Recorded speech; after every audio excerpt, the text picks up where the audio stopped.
memeriksa kader Partai Demokrat Andi Arief dan Jemi Setiawan Selasa 10 Mei 2022.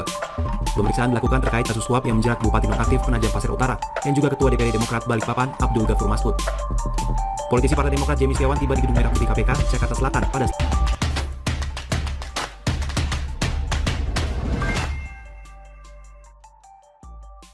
Ngeri-ngeri sedap, Andi Arief kembali dipanggil KPK terkait korupsi kader Demokrat. Ditulis oleh Ferry Padli dari siwar.com. Berdasarkan pengalaman yang sudah-sudah, biasanya korupsi itu tidak dilakukan sendirian, melainkan melibatkan banyak orang. Apalagi kalau korupsi dalam jumlah besar, sudah bisa dipastikan semakin banyak pula orang yang menikmati. Kita lihat saja korupsi proyek Hambalang misalnya, yang mengakibatkan kerugian negara mencapai 706 miliar rupiah. Yang terlibat tidak hanya Nazarudin seorang, tapi ada juga Andi Malarangeng, Deddy Kusdiner, Anas Urbaningrum, Andi Zulkarnain Malarangeng, adik Andi Malarangeng, Mahfud Suroso, dan lain-lain. Begitupun dengan korupsi yang dilakukan oleh kader Partai Demokrat yang lain, yakni Abdul Ghafur Masud, juga melibatkan banyak orang. Bupati Penajam Pasir Utara itu ditetapkan sebagai tersangka suap dan gratifikasi kegiatan pekerjaan pengadaan barang dan jasa serta perizinan di daerah PPU. Tidak tanggung-tanggung waktu ditangkap oleh KPK lewat OTT, ia diamankan bersama 10 orang lainnya. Di antaranya yang turut diciduk adalah PLT Sekda PPU, Mulyadi, Kadis PU, Edi Hasmoro, dan Kabid Dinas Pemuda dan Olahraga Jusman, serta Ahmad Zuhdi dari pihak swasta. Jadi sudah terlihat kan, ternyata yang terlibat tidak hanya dari internal Pemda PPU doang, tapi ada juga dari pihak luar atau swasta. Dan yang bikin mengejutkan lagi, korupsi Bupati PPU itu juga melibatkan kader Partai Demokrat yang lain, yakni Nur Afifah Balkis. Diketahui si Nur Afifah ini merupakan bendahara umum DPC Partai Demokrat Balikpapan. Dialah yang menyimpan dan mengelola uang hasil korupsi Abdul Ghafur Masud. Mirisnya, ia terlibat korupsi itu di saat usianya masih 24 tahun. Masih bocil tapi sudah berani nyolong duit negara. Tidak pelak, Partai Demokrat pun turut kena batunya, yakni partai besutan SBY tersebut disebut sebagai partai yang sukses menciptakan kader koruptor termuda di Indonesia. Namun ada benarnya juga sih, karena baru kali ini koruptor yang diciduk KPK berusia 20-an tahun. Dan tidak ada yang bisa membantah kalau dia merupakan kader Partai Demokrat. Kader partai yang masih muda saja sudah berani melakukan korupsi. Bagaimana dengan kader senior? Kura-kura begitu pertanyaannya. Nah, sekarang kader Partai Demokrat lain yang turut menikmati hasil korupsi Abdul Ghafur Masud ini lagi harap-harap cemas. Pasalnya KPK lagi mendalami kemana saja uang haram anak buah AHY itu mengalir. Termasuk dugaan mengalir ke Partai Demokrat juga turut didalami. Menurut PLT Jubir KPK Ali Fikri sih, sebelum ditangkap Abdul Ghafur Masud membawa uang 1 miliar rupiah dari Penajam Pasir Utara ke Jakarta. Yang uang itu diduga sebagai mahar politik untuk Partai Demokrat. Jadi kalau ada kader partai bawa uang dari daerah ke Jakarta dalam jumlah yang besar, tentu tidak perlu dijelaskan lagi, karena pembaca Siwar sudah tahu kemana uang itu akan diberikan. Nah, karena ulah Abdul Ghafur Masud itu juga membuat Andi Arief harus berkali-kali dipanggil KPK. Sekarang terhitung sudah 3 kali ia dipanggil lembaga anti rasuah itu. Pertama pada 28 Maret 2022 lalu, namun Andi mangkir. Hingga Ketua Bapilu Partai Demokrat itu disebut tidak gentle oleh Rudy S. Kamri. Andi Arief ini lantang sekali kritis ke pemerintah, namun ketika dipanggil KPK, dia tidak gentleman dengan kabur entah kemana. Saya rasa itu membuat Partai Demokrat kesulitan, ujar Direktur Eksekutif Lembaga Kajian Anak Bangsa atau LKAB tersebut. Kedua, Andi Arief kembali dipanggil oleh KPK pada 11 April 2022.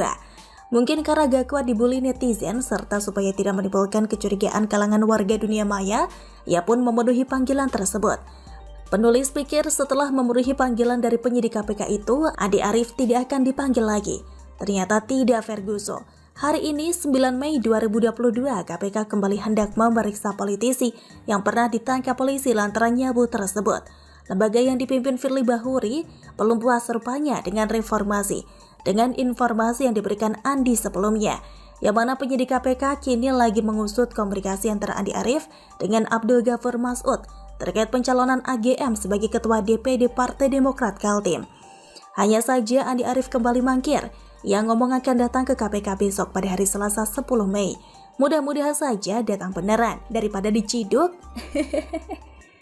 Ingat dulu, ia digerebek polisi lantaran pakai narkoba, barang bukti ada tapi dibebaskan. Kali ini dia masih bisa bebas nggak ya berhadapan dengan KPK?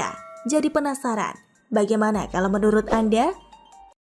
Berdasarkan hasil survei Carta Politika Indonesia periode 10 hingga 17 April 2022, elektabilitas Ganjar Pranowo paling unggul dibandingkan kandidat lain dengan meraup 29,2% suara responden. Menyusul di urutan kedua Prabowo Subianto sebesar 23%, disusul Anies Baswedan 20,2%.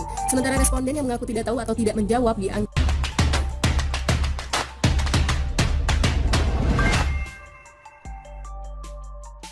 Di saat bakal capres atau cawapres lain sudah bergerilya, kenapa novel Bamukmin masih bungkam? Ditulis oleh Ferry Patli dari siwar.com.